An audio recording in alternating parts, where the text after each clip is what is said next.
tas suyagini majaqlab tashlaydi. Bachadoni o't pufagi jarohatlanadi.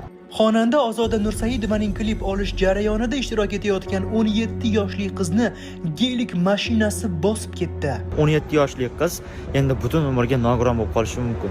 Aytishlariga qaraganda rolda tajribasiz voyaga yetmagan qiz bo'lgan. Baland poshnali kiyim kiygan yosh qizcha rulda o'tiradi va tormoz berishning o'rniga Sabrina ustidan bosib ketadi. Klipni suratga olganlardan bir nechtasi xalqqa murojaat qilib, bu voqeaga doir ko'p yolg'on xabarlar tarqayotganini aytib chiqishdi. Hech kimning aybi yo'q bu yoqda. Bu atalab qilingan ish emas. Qizga oyoqqa turishigacha qaralgan. Sizdan bir dona like, bizdan esa qaynoqqina xabar. To'liq videolarni tomosha qiling. Bir ikkita mas'uliyatsiz odamlarni ehtiyotsizligi sababli 17 yoshli qiz endi butun umrga nogiron bo'lib qolishi mumkin. Sabrina ismli yosh aktrisa noyabr oyida Ozoda Nursaidovani klip syomkasi jarayonida baxtsiz hodisa deyish mumkin emas-da, buni baxtsiz hodisa emas, ehtiyotsizlik sabab avtohalokatga uchraydi. Gelenwagen mashinani oldidan o'tish kerak bo'ladi. Rulda 17 yoshli qiz, mashina haydashni bilmaydigan, haydovchilik guvohnomasi yo'q, uning ustiga oyoq kiyimi kabluk bo'lgan, ya'ni baland poshnali kiyim kiygan yosh qizcha rulda o'tiradi va tormoz berishning o'rniga Sabrina ustidan bosib ketadi. Gelenwagen 4 tonnali mashina. Ikkala balon ham, oldi balon ham, orqa balon ham bosib o'tib, Sabrinani tas suyagini majaqlab tashlaydi. Bachadoni o't pufagi jarohatlanadi. Aslida bunday holatda o'lim bo'lishi mumkin, lekin Xudo saqlab, Allohning inoyati bilan, shifokorlarning harakati bilan singlimizni hayot saqlab qolindi, lekin bitta oyog'i 7 santimetrga kalta bo'lib qoldi ikkinchisidan va bir umrga nogiron bo'lib qolishi mumkin.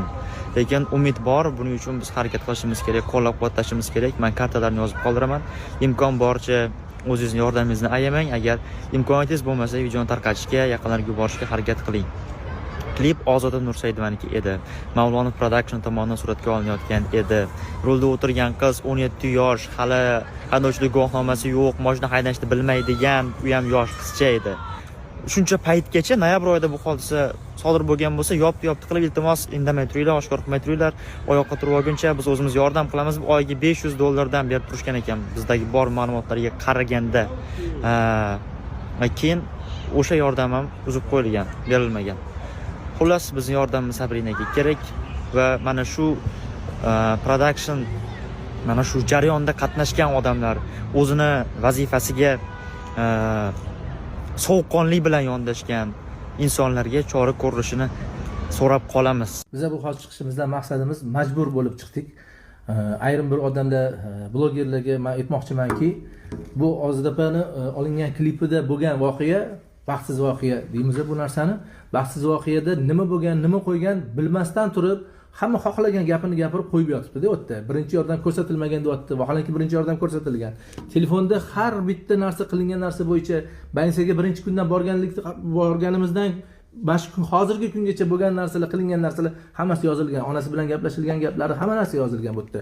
Lekin hozir sizlar bilmasdan turib, nima haqqinglar bor yolg'on ma'lumot tarqatyapsizlar-da. Kimga xohlagan odamga bersa, hamma o'zicha negativ bitta odamning nomini yomonlash 5 minut, 1 daqiqada yomonlab qo'yishimiz mumkin, hammani yomon qilishimiz mumkin. Lekin bunaqa kunlarda hozir bir-birimizni dilimizni ortib gunohga botmaylikda. Bu narsani mana nima kim qanaqa savoli bo'lsa, bemalol telefonda nomer bor. Bemalol telefon qilsin, murojaat qilsin. Rostdan shunaqa bo'lganmidi? O'sha yerda tepasida bo'lganmi deydi. Nima bo'lgan o'zi?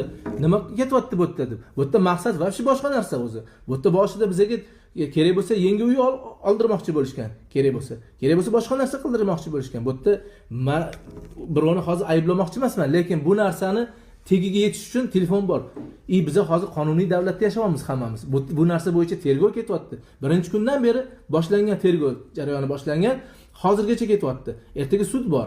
Buni biza hal qilmaymiz sizlar bilan. Buni sud hal qiladi bu narsani. Sud hal qiladi. Mana bu yerda Ozodapa u klipda misol uchun bo'lmaganlar. Ular faqat zakaz hisobida zakaz berilgan, bularga klip olib beriladi deb o'sha klip jarayonida bo'lgan voqea bu.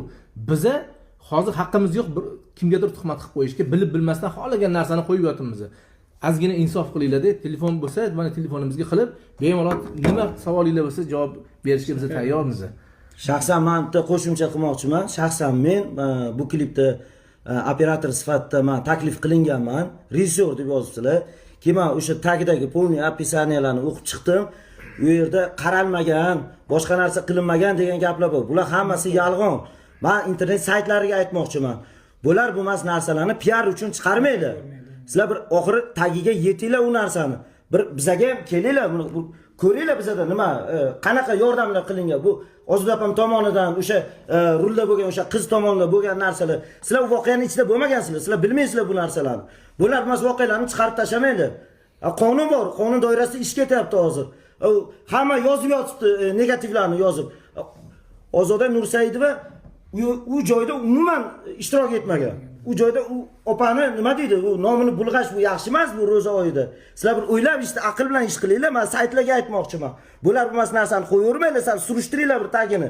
Nima sabab nima, qanaqa bo'lgan voqea yoki tergov bor, tergovdan borib so'ranglar. Yordam qilinmagan deb yozibdi. Uni uyma-uy, men xabar, men shuni bilaman. Men nima deydi? O'sha jarayonda bo'lganman. Mana o'sha Jasurni o'sha aktrisalar bo'yicha shug'ullanadigan ukamiz, o'sha qizimizni chaqirgan mana yigitimiz, lekin u yerda baxtsiz voqea bo'lgan. U yerda ataylab hech kim bir narsa nima qilmagan u yerda. O'sha qiz, rulda o'tirgan qiz bilmasdan o'sha voqea bo'lgan u narsa. U hech kim bu narsa, shu narsa bo'lsin deb qilmaydi bu narsani. Kelib surishtiringlar, u qizga mana oyoqqa turibdi yaqingacha, chunki unga yaqingacha qaralgan, kvartirasi hamma bitta bu yerdagilar emas, hamma jamoadagi hamma kelib qaragan unga. Kvartirasigacha, yeb icharagacha, uy sharoitlarigacha, shu ishlashga noloyiq qiz deb hozir yotish kerak deb oyma-oy $500 berilgan. Hammasini hujjati bor, videolari bor, dokumentlari bor.